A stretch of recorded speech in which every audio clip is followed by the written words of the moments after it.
Hello, selamat datang kembali di Notorious Pop Shift episode 4. Anyway, dengan rilisnya episode 3 kemarin, gue agak ke-trigger dengan omongan gue sendiri saat gue ngomongin internet tahun 2000-an awal. Jadi di episode 4 kali ini, gue bakal bahas satu fenomena internet yang sempat menjadi pembahasan di berbagai forum internet dan bahkan media televisi sekalipun, yaitu Lonely Girl 15. Dan mungkin gue sedikit serius di episode kali ini ya. Oke, kita mulai pada 16 Juni 2006. Sebuah akun YouTube dengan nama Lonely Girl 15 mengupload video dengan judul First Block / Dorkiness Prevails. I just wanna tell you, tahun itu istilah vlog belum dipakai. Isi video ini adalah vlog biasa berdurasi 1 menitan tentang seorang cewek remaja berusia 16 tahun bernama Brie Avery. Dan video pertama inilah yang nantinya bakal jadi fenomena besar di dunia internet ke depannya. Seperti vlog remaja gabut pada umumnya, dia itu nyeritain tentang dirinya sendiri di depan kamera. Kayak lebih memperkenalkan diri sih di sini. Misalnya nama dia Brie, terus dia suka membaca, she's a little bit dorky atau nerdy, terus juga dia ada mention temannya yang namanya Daniel, yang nantinya bakal rajin nongol di vlognya walaupun orangnya nggak ada di video pertama kali ini. Intinya tuh dia kayak remaja umum pada masanya yang hobi curhat di internet. Awalnya video si Brie ini gak langsung dinotis sama banyak orang, yang nonton tuh masih dikit, tapi dia tuh tetap rutin upload curhatan dia dan cerita kehidupan dia di YouTube. Makanya pelan-pelan orang mulai ngikutin kehidupan dia, karena pada saat itu banyak banget remaja yang ngerasa hidupnya relate dengan si Brie ini. Brie juga beberapa kali tuh berinteraksi dengan penontonnya lewat komen yang jadiin dia punya daya tarik tersendiri di mata para penontonnya. Terus lanjut lagi, sekitar bulan Juli 2006, channelnya tuh mulai ramai. Kehidupan dan gaya vlog yang dianggap menarik ini jadi alasan orang-orang selalu nungguin video terbaru dari Brie. Brie juga jadi sering upload video pada masa itu. Jadi ya semakin banyak yang nonton Brie, jadi dia semakin intens upload videonya. Daniel yang jadi teman dekatnya juga sering kelihatan bareng sama si Brie di vlognya. Intinya mulai pecah nih vlognya. Tapi hingga Agustus 2006, keanehan dalam kehidupan Brie mulai tercium. Penonton mulai merasakan Brie ini gak kayak remaja yang ngejalanin hidup pada umumnya. Vlog yang awalnya cuma cerita santai tentang curhat kehidupan dia, orang tuanya yang strict, dan teman-temannya ini mulai memasuki babak baru yang lebih serius. Anyway, Brie ini sebenarnya sudah sering mention tentang orang tuanya di vlog-vlog dia sebelumnya. Seperti orang tuanya punya kepercayaan yang cukup unik dan religius banget. Karena itu si Brie ini jadinya homeschooling. Namun dia masih membahas kedua orang tuanya ini dengan pembawaan yang santai. Tapi kali ini semuanya mulai mencurigakan setiap dia membahas tentang orang tuanya. Kayak dia tuh ingin nyampein beberapa hal tentang keluarganya melalui vlog-vlog yang dibuat ini. Dari yang awalnya vlog Brie ini vibes-nya ceria, sekarang jadi lebih dark. Brie pun akhirnya mulai sedikit terbuka dengan menceritakan hal terkait agama yang dianut oleh keluarganya di salah satu vlognya.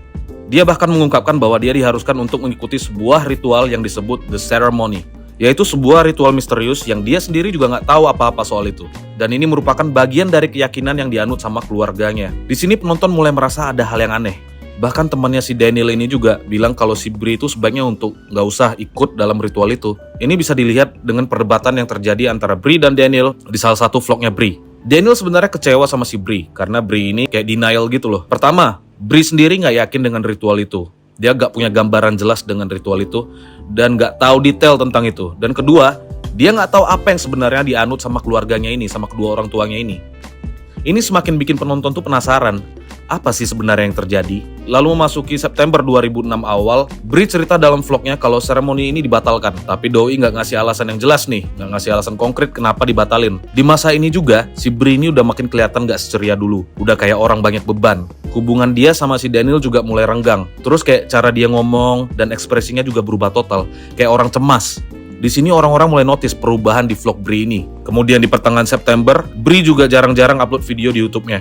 Nggak kayak dulu. Dan kalaupun dia upload videonya, itu kayak dia buatnya buru-buru gitu. Kesannya dia takut keluarganya tahu kalau dia tuh masih bikin vlog. Pokoknya semua udah mulai complicated dari sini. Salah satu vlognya malah isinya dia ngomong kalau dia tuh harus ngilang buat sementara waktu. Puncaknya adalah Brie tiba-tiba beneran hilang. Dia hilang gitu aja. Nggak ada upload video baru, kabar, atau pemberitahuan apapun. So basically she's totally gone. Dia bener-bener hilang. Dengan hilangnya Brie ini, kehebohan pun terjadi. Penonton mulai panik. Spekulasi mulai bermunculan di forum-forum internet pada masanya.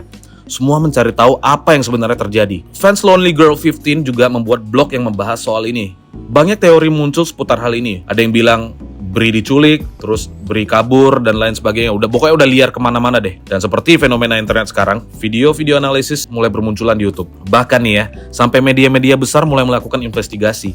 Kayak New York Times, sampai MTV.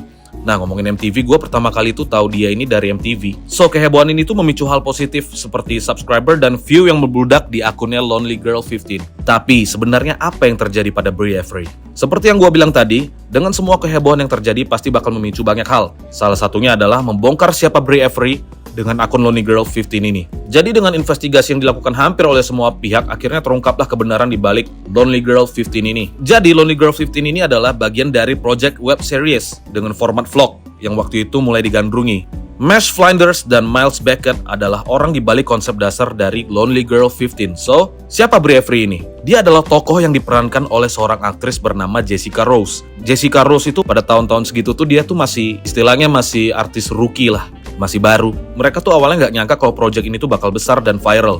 Karena awalnya cuma pengen eksperimen dengan bikin web series yang feel-nya real banget melalui Lonely Girl 15 ini. Ternyata malah jadi fenomena yang sangat luar biasa. Akhirnya seluruh tim Lonely Girl 15 membuka semuanya ke publik bahwa ini adalah project web series dan semua yang terjadi adalah scripted. Mereka juga merilis pernyataan mereka di forum resmi Lonely Girl 15. Tapi yang menarik adalah walaupun akhirnya semua orang tahu kalau ini scripted, mereka tetap nonton karena udah suka sama ceritanya. Ya walaupun gak sedikit juga yang kecewa ya. Biar lo tahu aja, setelah di-reveal kalau ini scripted, ceritanya terus berlanjut. Jadi web seriesnya tuh tetap jalan. Dan malah ceritanya berkembang menjadi jauh lebih kompleks dari cuma sekedar vlog remaja biasa. Ceritanya tuh semakin menuju ke arah thriller misteri, dengan masuknya unsur sekte dan hal-hal misteri lainnya. Lonely Girl 15 ini akhirnya tamat pada uploadan terakhirnya tanggal 1 Agustus 2008. Di episode The Last Word. Kemudian dilanjutkan dengan spin-off-nya dari September sampai Desember 2008. Tapi pemerannya udah beda ya, karena di Lonely Girl 15 yang main story-nya, ceritanya nanti si Brie-nya ini, ya lo nonton sendiri lah, nanti gue spoiler lagi. Anyway, lo masih bisa nonton semua episodenya di channel Lonely Girl 15. Coba lo buka episode pertamanya, terus lihat kapan dia upload. Udah hampir 18 tahun guys, tapi tetap ini sih yang authentic one, hampir 20 tahun guys. So, jadi itu dia tentang Lonely Girl 15, sebuah klasik cult dari internet, sebuah fenomena pop culture yang perlu diperhitungkan dalam sejarah perkembangan internet. Dan jujur aja, Lonely Girl 15 ini juga bisa dibilang pionir sih. Gimana enggak? Gara-gara ini YouTube yang tadinya cuma dianggap platform upload video random kayak video-video kucing lucu, menjadi sebuah platform media hiburan dengan jargonnya saat itu, broadcast yourself. Kemudian Lonely Girl 15 ini juga menginspirasi banyak kreator untuk bikin web series dengan format vlog kayak gini. Dan satu lagi, Lonely Girl 15 juga meningkatkan budaya skeptisme di internet bahwa nggak semua yang ada di internet itu nyata. So, lu pasti mesti cari tahu dulu tentang apa yang sebenarnya terjadi di internet sebelum lu telan mentah-mentah. Terima kasih udah nonton Notorious Pop Shift episode 4 ini. Sebenarnya kali ini gue cuma pengen nostalgia dengan internet di awal 2000-an doang sih. Tapi gue jadi menyelam lebih jauh ke core memori gue tentang Lonely Girl 15 yang pertama kali gue lihat di MTV waktu pulang sekolah dulu. Kira-kira menurut lo, kalau Lonely Girl 15 muncul di era sekarang, menurut lo bakal sukses gak? Leave your comment down there, share, like, and subscribe. Sampai jumpa di Notorious Pop Shift episode berikutnya.